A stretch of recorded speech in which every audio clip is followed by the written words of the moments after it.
Assalamualaikum warahmatullahi wabarakatuh. Introduce myself. My name is Raihan Sensini.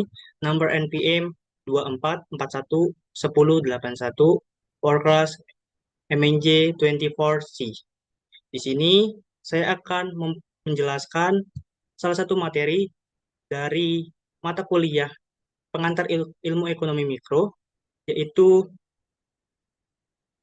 10 prinsip ekonomi mikro menurut George Mankiw. Mari kita masuk ke materinya. Yang pertama adalah pengertian ilmu ekonomi mikro. Ekonomi mikro adalah suatu ilmu yang mempelajari perilaku produsen dan konsumen, juga penentu kuantitas faktor input, serta barang atau jasa apa saja yang kemudian akan diperjualbelikan dengan mengacu kepada harga pasar. Beberapa aspek analisis dalam ekonomi mikro sendiri diantaranya model-model pasar, industri, analisis manfaat, teori permintaan, analisis biaya, dan penawaran, elastisitas, teori produksi, hingga teori harga.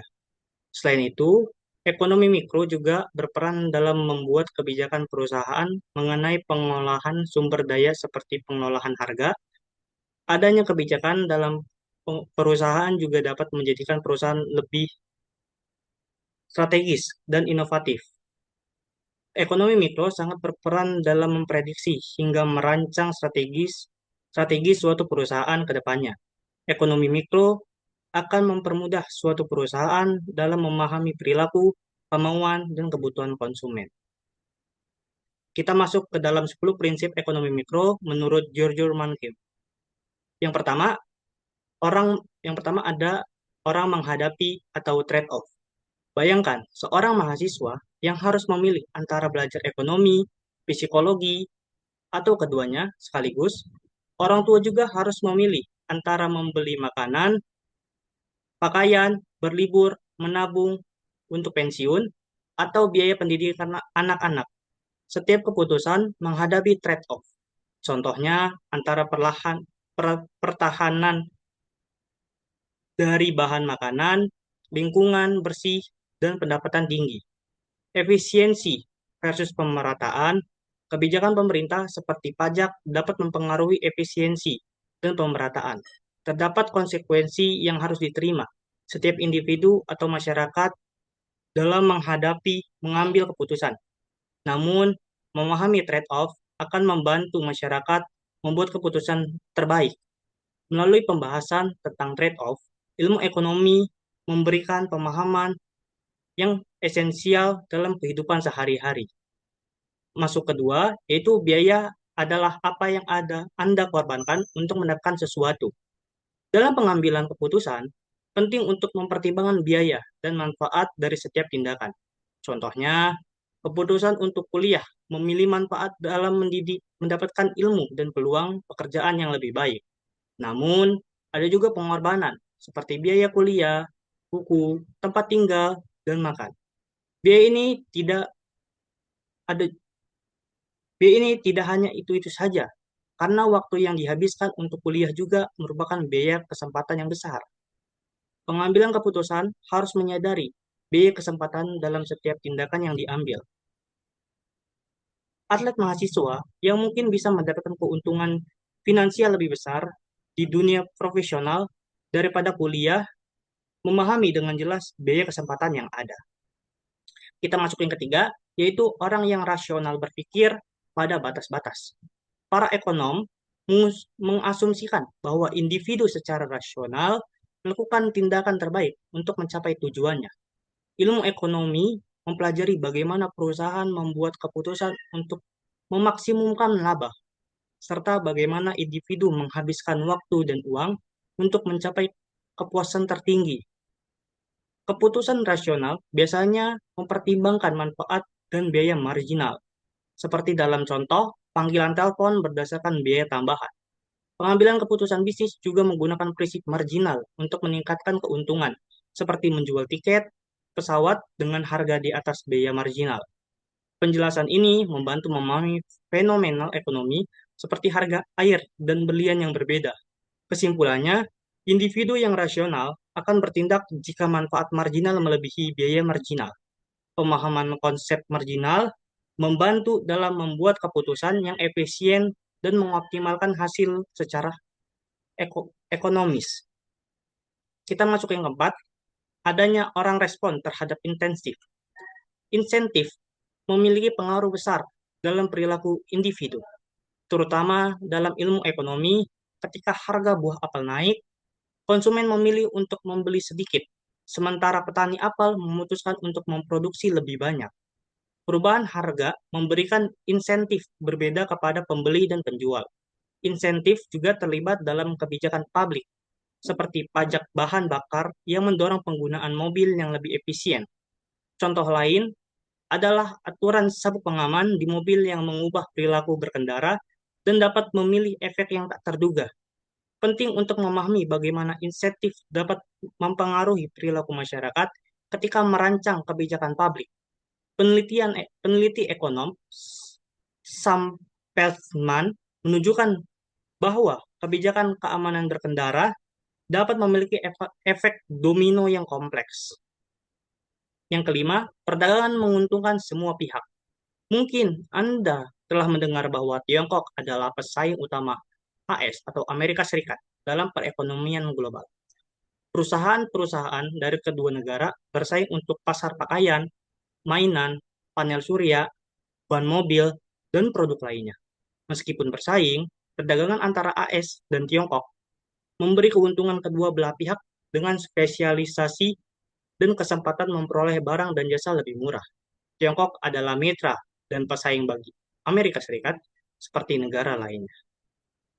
Yang keenam adalah ada pasar. Pasar adalah tempat yang baik untuk mengorganisasikan kegiatan ekonomi. Perubahan terpenting dalam setengah abad terakhir adalah peralihan dari ekonomi komunis yang terpusat menjadi ekonomi pasar. Pada ekonomi pasar, keputusan tidak diambil oleh perencanaan pusat, tetapi oleh jutaan perusahaan dan rumah tangga. Interaksi pasar ditandai oleh harga dan kepentingan individu yang mengatur kegiatan ekonomi. Konsep tangan tak terlihat. Adam Smith menjelaskan bagaimana harga mengatur pasar ketika harga disesuaikan secara alamiah oleh pasar. Kesejahteraan masyarakat secara keseluruhan dapat dioptimalkan, namun campur tangan pemerintah dalam menetapkan harga dapat merusak sistem pasar dan mengakibatkan kegagalan ekonomi, seperti dalam sistem komunis, di mana harga ditentukan secara terpusat. Dan ketujuh, pemerintah terkadang mampu meningkatkan hasil-hasil dari pasar dengan mengatur institusi utama yang mendukung perekonomian pasar memerlukan institusi untuk melindungi hak milik, seperti petani yang ingin melindungi hasil panennya dari pencurian. Restoran tidak akan melayani pelanggan tanpa jaminan pembayaran. Perusahaan hiburan tidak akan merilis DVD jika potensi pembeli enggan membayar. Pemerintah diperlukan untuk menegakkan hak-hak kita terhadap apa yang kita hasilkan. Ada alasan lain mengapa kita memerlukan pemerintah, seperti untuk meningkatkan efisiensi dan kesetaraan dalam alokasi sumber daya, seperti selain itu, ekonomi pasar bisa mengalami kegagalan pasar, seperti eksternalitas dan kekuatan pasar yang merugikan masyarakat sekitar. Kebijakan pemerintah yang baik dapat memperbaiki ini untuk meningkatkan efisiensi ekonomi. Yang kedelapan adalah standar hidup suatu negara bergantung pada kemampuannya untuk menghasilkan barang dan jasa. Perbedaan standar hidup di berbagai negara sangatlah menggegerkan. Pada tahun 2011, warga Amerika Serikat rata-rata memiliki penghasilan sebesar 48.000 dolar USD per tahun.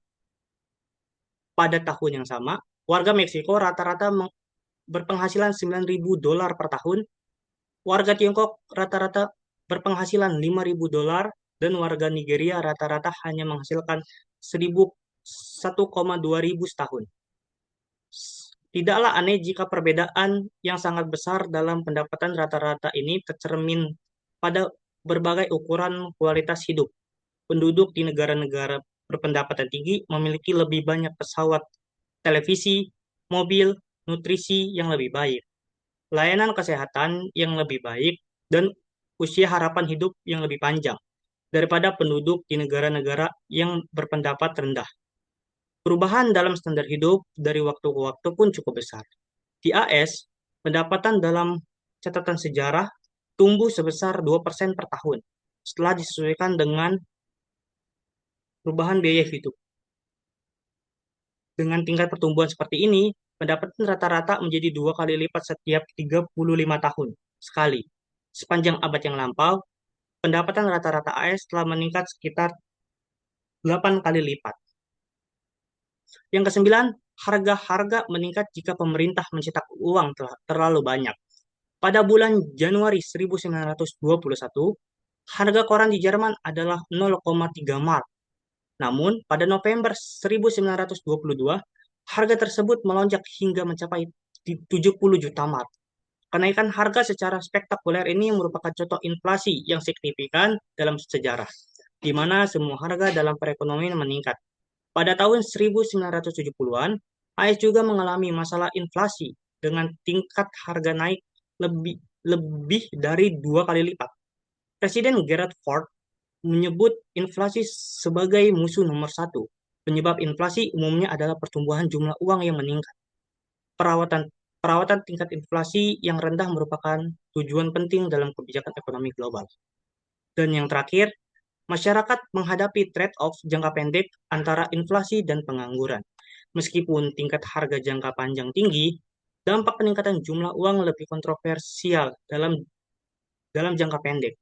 Penambahan uang mendorong belanja dan permintaan barang, memicu kenaikan harga, namun juga meningkatkan produksi dengan menambah pekerjaan. Pengangguran pun menurun. Ini mengalami trade-off, inflasi dan pengangguran. Para pembuat kebijakan eksploitasi trade-off ini dengan mengubah belanja pemerintah, pajak, dan jumlah uang untuk mempengaruhi permintaan barang secara keseluruhan. Selama 2008 hingga 2009, AS mengalami perlambatan ekonomi yang signifikan akibat masalah keuangan. Presiden Obama merespon dengan paket stimulasi pajak dan belanja pemerintah, sambil Federasi Reserve meningkatkan penawaran uang. Meskipun kontroversial, kebijakan ini diharapkan dapat mengendalikan inflasi tinggi beriring berjalannya tanpa mengatasi pengangguran. Sekian hasil dari saya. See you next video. Wassalamualaikum warahmatullahi wabarakatuh.